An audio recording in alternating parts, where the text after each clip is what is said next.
Graça e a paz do Senhor Jesus. Amém. Muito obrigado pelo carinho com que vocês me receberam aqui. Esse carinho que faz parte da vocação desta igreja, desde a sua organização, né?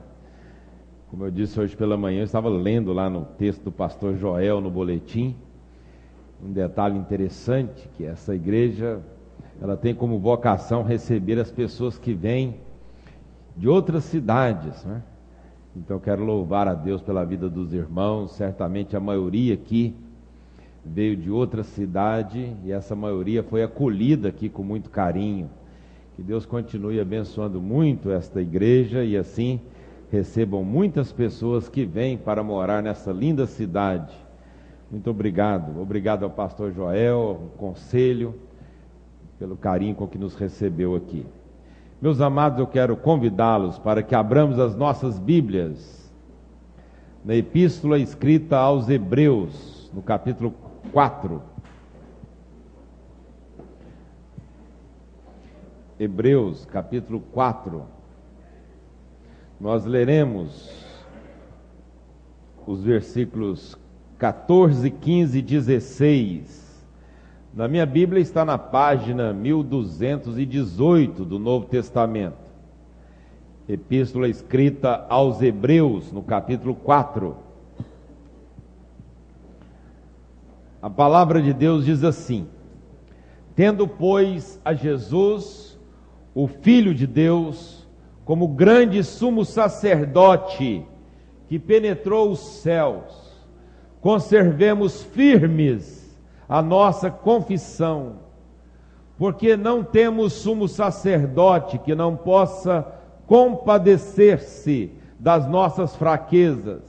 Antes, foi ele tentado em todas as coisas, à nossa semelhança, mas sem pecado. Acheguemo-nos, portanto, confiantemente ou confiadamente, junto ao trono da graça, a fim de recebermos misericórdia e acharmos graça para socorro em ocasião oportuna. Com a sua Bíblia aberta, feche os seus olhos, vamos conversar com Deus. Graças te damos, Senhor, por tudo que já aconteceu aqui esta noite, Senhor.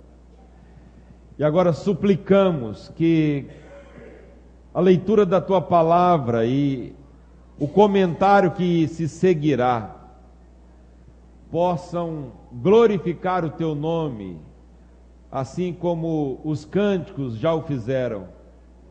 Pai amado, que sejamos edificados pela tua palavra, que o teu Espírito Santo aplique esta palavra ao nosso coração, a fim de que ao sairmos daqui, saiamos edificados, cheios do teu Espírito Santo, e assim o teu nome seja glorificado em nossa vida, por causa da nossa vida, Senhor. Te agradeço pelos 78 anos de organização desta igreja, porque é o Senhor que tem sustentado esta obra neste lugar. Te louvamos, ó Deus, pela construção do novo templo, esse desafio muito maior do que nós, mas que pela tua graça e misericórdia o Senhor tem concedido vitória neste desafio, Senhor. Muito obrigado, que o Senhor continue fazendo isto, e que em breve, por causa da sua misericórdia, toda essa construção esteja concluída, e que fique sabido em toda esta cidade, que nós achamos graça diante dos olhos do Senhor. É assim que nós oramos, agradecidos por tudo, em nome de Jesus. Amém. Amém. Meus amados irmãos, tem uma história muito interessante, e que esses dias, por curiosidade, eu até pesquisei na internet para saber se essa historinha estava lá. O que não está na internet, não é verdade? E lá estava essa história. A história de um menino e o seu barco. Essa história eu ouvi do pastor reverendo João de Souza, que foi o meu pastor na segunda igreja presbiteriana em Uberlândia, um homem de Deus que está lá na cidade até hoje, já jubilado.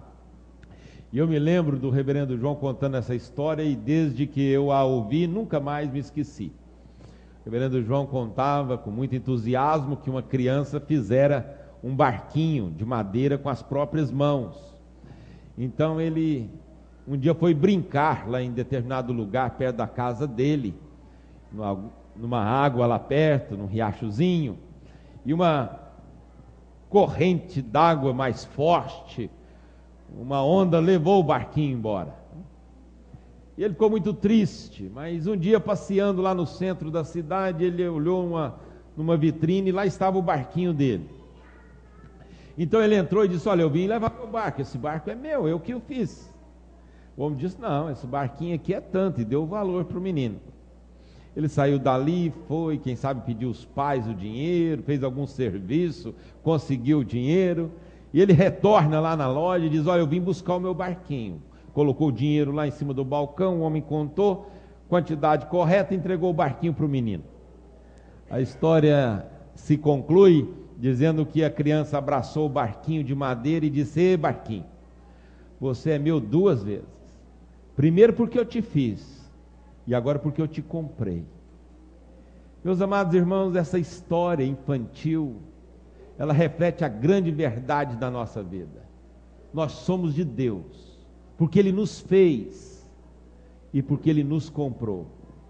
E Ele nos comprou por um preço muito alto. Nós custamos o sangue de Cristo. Nós fomos comprados pelo sangue de Jesus Cristo. Nós temos um preço caríssimo. Por causa do sangue vertido na cruz, nós fomos comprados por Deus. Esse texto que nós lemos é um texto muito interessante da Bíblia. Não sabemos ao certo quem que o escreveu. Provavelmente o próprio apóstolo Paulo, ou talvez um outro apóstolo que tenha escrito essa mensagem visando os hebreus principalmente, os judeus. Ele é um livro muito interessante para que nós, ao fazermos essa leitura, façamos também a leitura do livro de Levíticos. Ele fala muito sobre os costumes judeus, as figuras do Velho Testamento, e mostra o Senhor Jesus Cristo superior a tudo, superior à lei, superior a Moisés, superior aos sacerdotes. A superioridade de Jesus é o tema deste livro, o tema principal. Ele é um livro cristocêntrico. Como cristocêntrico é o culto que nós prestamos a Deus. E aqui aparece a figura do sacerdote, do sumo sacerdote. E mostra que aquele sumo sacerdote lá no Velho Testamento era uma figura do próprio Senhor Jesus Cristo. Evidentemente que o Senhor Jesus, muito superior àquele sacerdote. Mas a imagem é daquele sacerdote.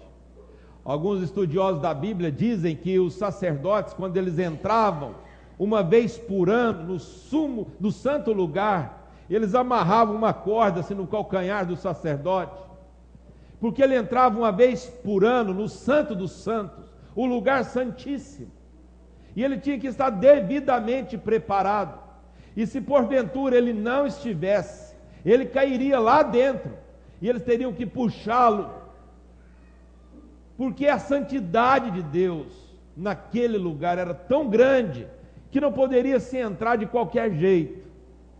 A Bíblia diz que quando Jesus Cristo morreu na cruz do Calvário, lá no templo, o véu do templo se rasgou de alto a baixo. O escritor aos Hebreus vai dizer que Jesus Cristo abriu para nós um novo e vivo caminho.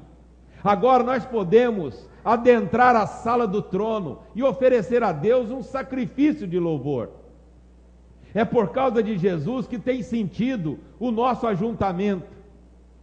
É por causa de Jesus que tem sentido entoarmos os cânticos que nós entoamos. É por causa de Jesus que tem sentido a leitura da palavra e a pregação do Evangelho. É por causa de Jesus. Eu quero mostrar, irmãos, algumas coisas que esse texto nos ensina. Em primeiro lugar, veja o que diz no versículo 14 até 16, quando mostra que Jesus nos conhece. Olhando para a figura sacerdotal do Velho Testamento, entendemos que para um sacerdote cumprir sua função, ele deveria conhecer ao homem, a fim de representá-lo devidamente diante de Deus. O sacerdote lá no Velho Testamento ouvia a confissão de um homem, e ele então estabeleceria qual o sacrifício que ele deveria dar.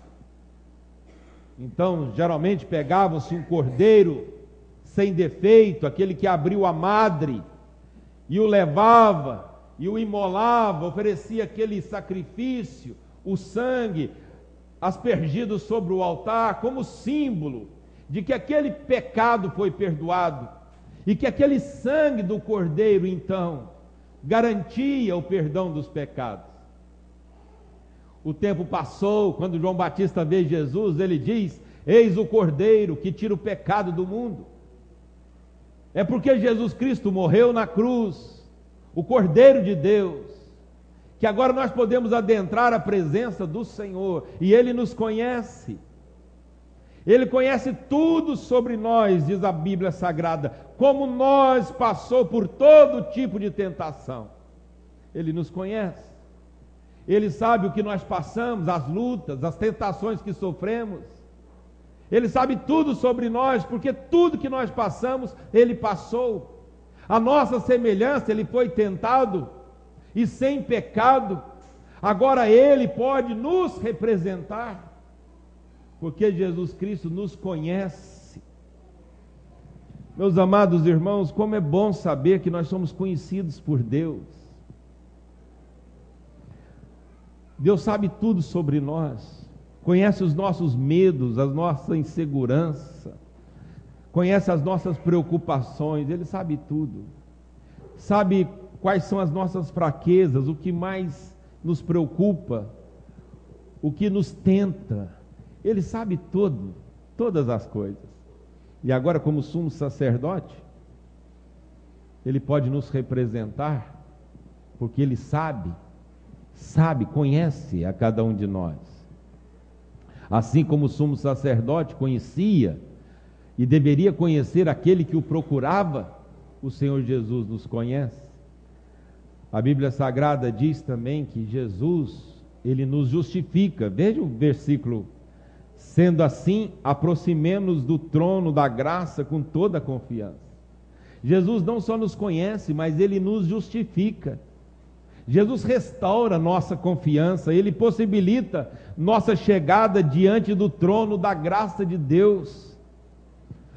Conforme aprendemos sobre a figura do sacerdote, uma oferta deveria ser oferecida para perdão dos pecados. Jesus foi tanto a oferta como ofertante.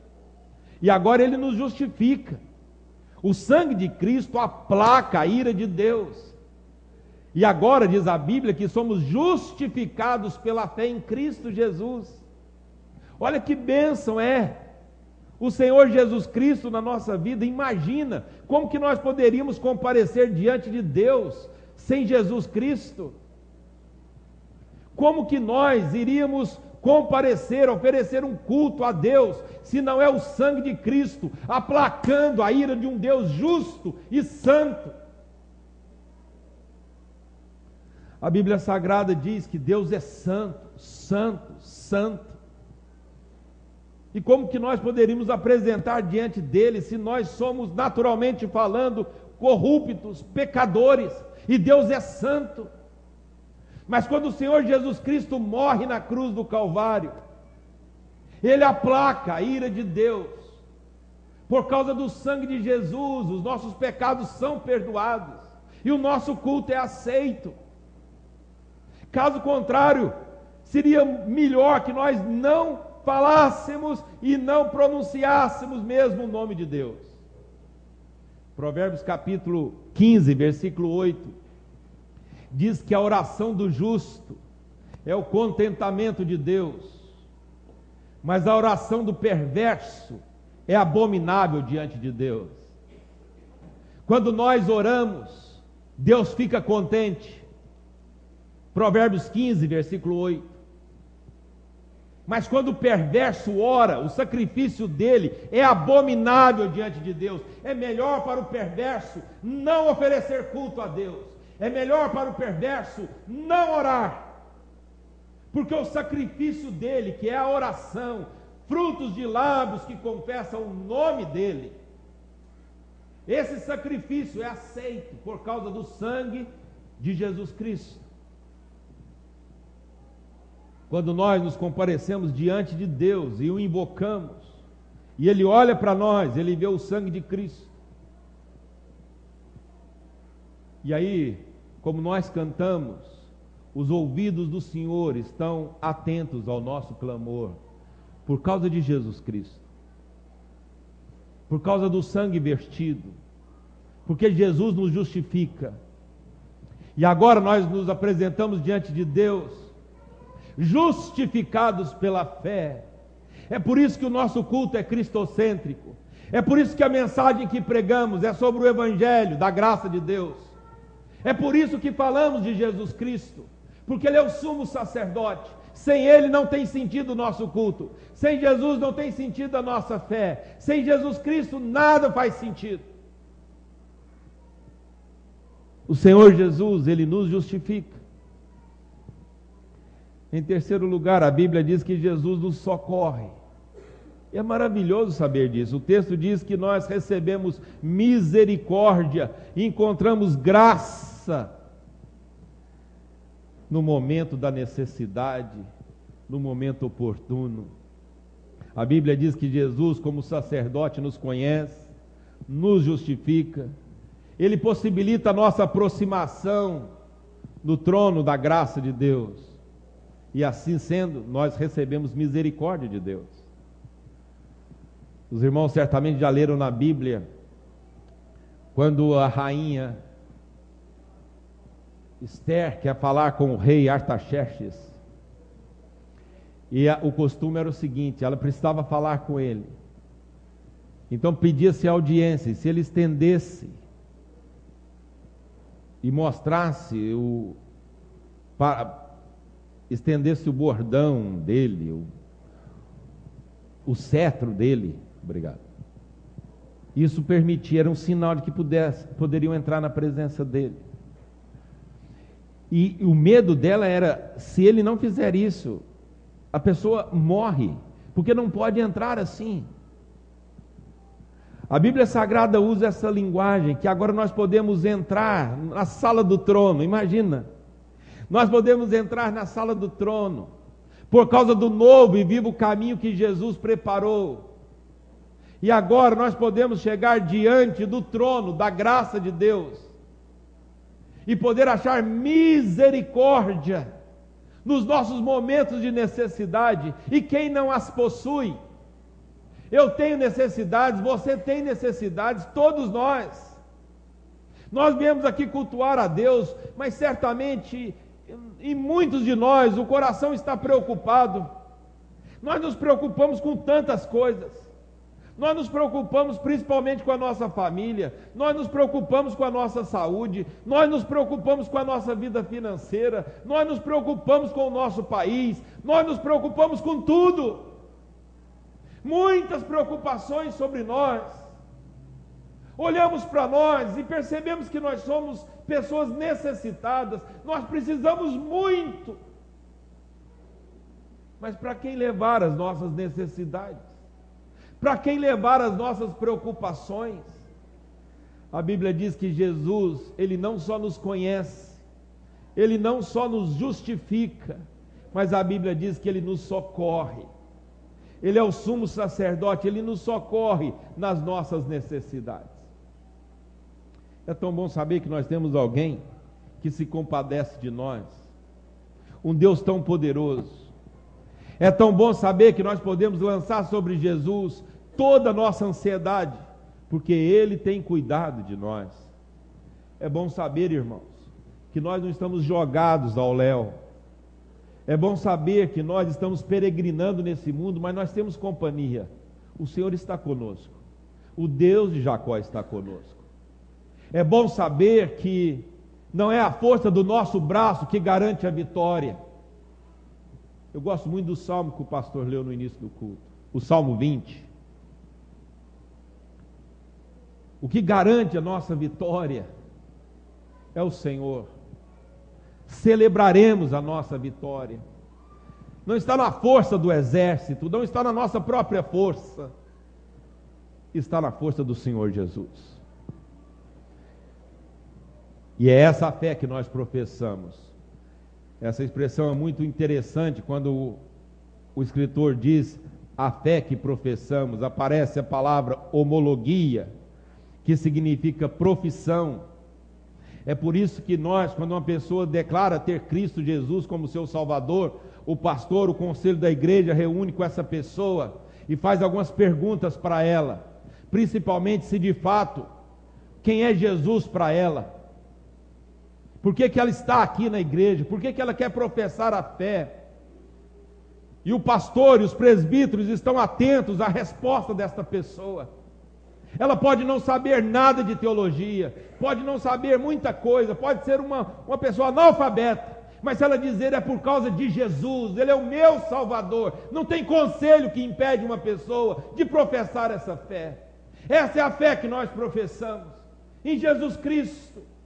Essa é a profissão de fé, esse é o nosso acordo, essa é a nossa homologia, é a fé que professamos. Jesus Cristo, que nos conhece, que nos justifica e que nos socorre. Eu quero concluir, irmãos, essa meditação dizendo que essa fé que nós professamos está centrada no Senhor Jesus, que é superior a tudo e a todos. Nós temos alguém que se importa conosco. É tão bom saber isso. É tão bom saber que o cuidado para conosco não está centrado no governo deste país. É tão bom saber. É tão bom saber que o nosso sumo sacerdote é Jesus Cristo. É tão bom saber que é Jesus Cristo, esse nosso sumo sacerdote, e não é a religião que professamos, ainda que nós a amemos. Ainda que nós amemos tanto a nossa denominação, e nos estribamos nisso. Ainda que tenhamos uma história, anos e anos, graças a Deus por isso. Mas essa não é a fé que professamos. A fé que professamos está em Jesus Cristo, em primeiro lugar. Nós amamos a teologia nossa, uma teologia que dá ênfase na soberania de Deus. Amamos isso. Entendemos que isso é extremamente importante. Mas o Senhor Jesus está acima disso. Está acima da nossa tradição religiosa, está acima da nossa teologia. Mas é a mesma coisa? Não, não é a mesma coisa. Não há nada que se compara a Jesus Cristo. Nada. Absolutamente nada. Os nossos melhores valores não se comparam ao Cristo Senhor Jesus, ao nosso único e suficiente Salvador. Ele nos conhece como ninguém. Ele nos justifica e Ele nos socorre. Nesta noite, amado irmão e irmã, nós podemos lançar sobre Ele toda a nossa ansiedade, porque Ele tem cuidado de nós. Quem tem cuidado de nós até aqui é o Senhor. É Ele.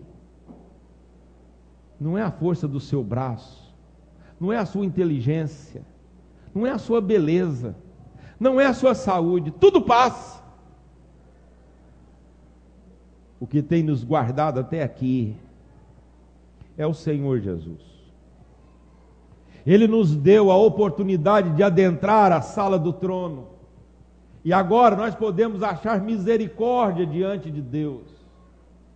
Você pode agora, você mesmo, entrar na sala do trono, diante do trono da graça de Deus, e achar misericórdia. Não há necessidade de ninguém te ajudar a fazer isso. Jesus fez tudo por você. Não precisa mais de ninguém te ajudar, ninguém precisa interceder por você, não precisa nem mesmo da oração do pastor. nem mesmo a oração do apóstolo que existe por aí, nada, você mesmo pode entrar na presença de Deus. Jesus abriu o caminho. Você pode agora entrar na sala do trono, pelo novo e vivo caminho que Jesus preparou. E agora você pode achar graça diante do Senhor, misericórdia, socorro para as suas necessidades. Isso não é bom? Há um só mediador entre nós e Deus, Jesus Cristo, o único mediador, o único caminho, Jesus Cristo, superior a tudo e a todos. Quando aquele sacerdote lá no Velho Testamento, ele entrava no Santo dos Santos, o perigo era esse. Pode ser que ele caia lá dentro e eles tivessem que puxá-lo pelo calcanhar.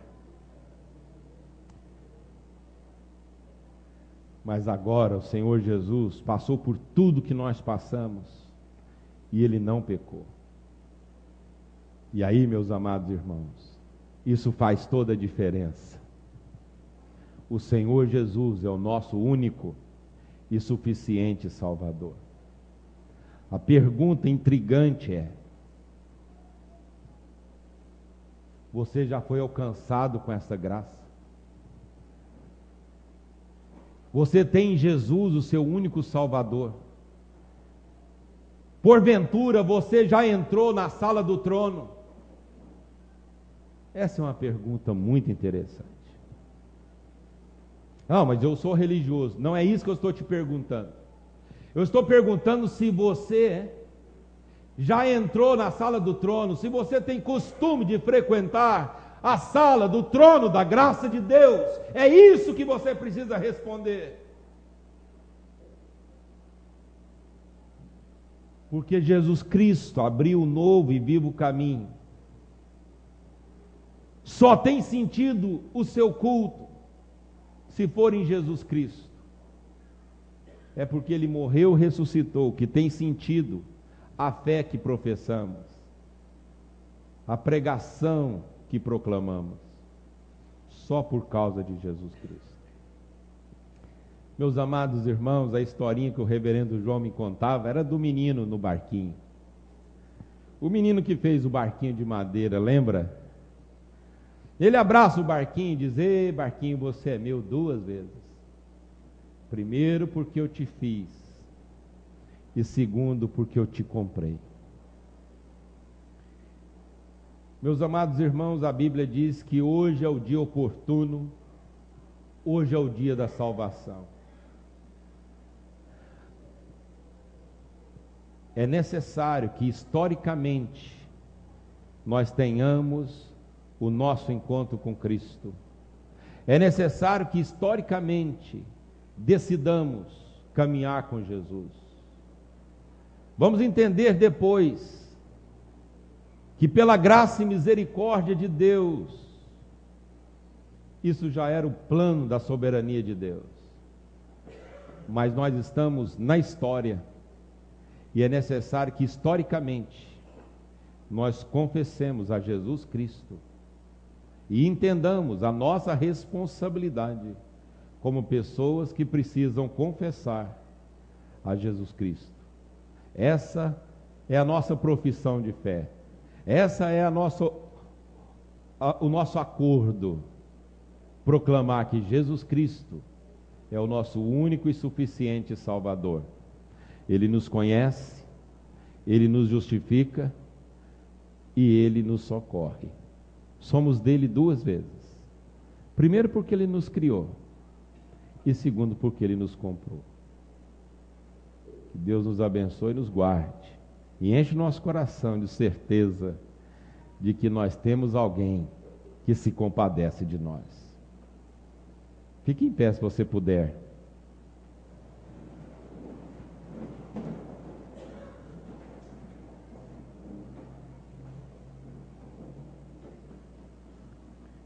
Eu não conheço você como Jesus Cristo conhece. Eu nem sei, na verdade, se algum dia Deus nos dará a graça de nos encontrarmos de novo. Eu não sei. Não dá para fazer esses planos assim, né? Eu me lembro quando eu estava no seminário, em 1988, já na parte final do seminário, e eu fiz planos de encontrar a mamãe. Ela estava relativamente bem e era relativamente nova, 58 anos. Eu já estou com 53.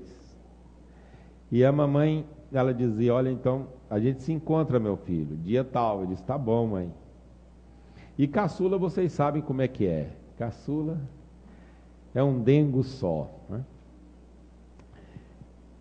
Mas eu não pude ver a minha mãe novamente. Ela faleceu antes que eu chegasse lá, antes que desse aquela data que nós tínhamos programado. A Bíblia Sagrada diz que nós fazemos planos, mas a resposta certa vem dos lábios do Senhor. Hoje é o dia oportuno, hoje é o dia da salvação, diz a Bíblia Sagrada. Talvez nós nunca mais nos encontremos. Eu até sou capaz de afirmar que nunca mais, em toda a história, será possível reunirmos as mesmas pessoas aqui neste lugar. Praticamente impossível. Se o pastor marcar uma próxima data, no aniversário, próximo ano, e dizer: olha, todo mundo tem que estar aqui. Ainda que você queira estar, eu acho muito difícil todos estarem aqui. Alguém já não estará mais vivendo, alguém naquele dia tinha um compromisso inadiável, alguém ficou doente, não teve condições de vir. Essa reunião jamais acontecerá do mesmo jeito. Nunca mais. Nunca mais na história. E Deus nos reuniu aqui para que nós adorássemos o nome dele e entendêssemos que Jesus Cristo é tudo que nós precisamos. E eu preciso saber se você já teve o seu encontro pessoal com Cristo. E gostaria de dar a você a oportunidade, que mesmo onde você está, não precisa nem se manifestar, mas você entendesse que é necessário você receber essa noite, historicamente, o Senhor Jesus como seu único e suficiente Salvador. E entra na sala do trono, pelo novo e vivo caminho que Jesus preparou, porque Ele te conhece, Ele te justifica e Ele te socorre em ocasião oportuna. Vamos orar. Você tem necessidades, coloque as suas necessidades nas mãos de Deus, todas as suas preocupações. Ele tem cuidado de nós. Vamos orar.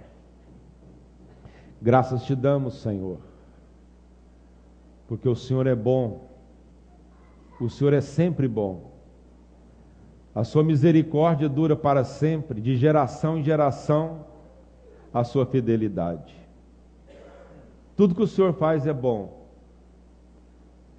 o Senhor é perfeito, soberano, o Senhor nos conhece como ninguém nos conhece, ainda que sejamos mais de 7 bilhões de pessoas nesse planeta, o Senhor nos conhece.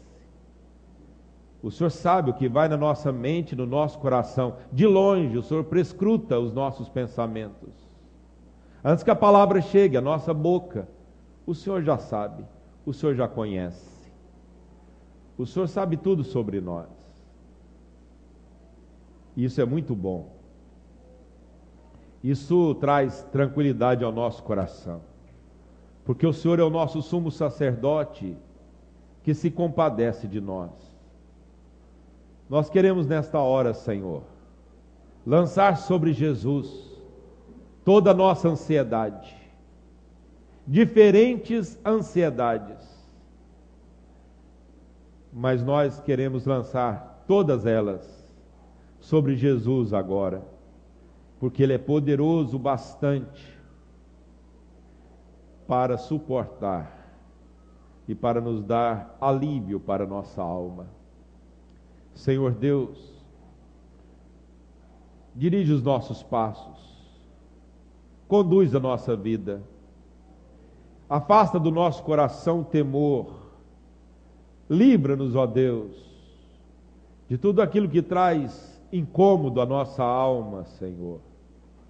A tristeza sem procedência que teima invadir o nosso coração. A preocupação. Ó Deus, em nome de Jesus, lançamos sobre o Senhor toda a nossa ansiedade. E pedimos que o Senhor nos socorra. Como salmista, nós clamamos: dá-te pressa em nos socorrer. Nós carecemos de Ti. É assim que oramos, agradecidos, confiantes, em nome de Jesus. Amém. Pode se assentar, irmãos. Muito obrigado.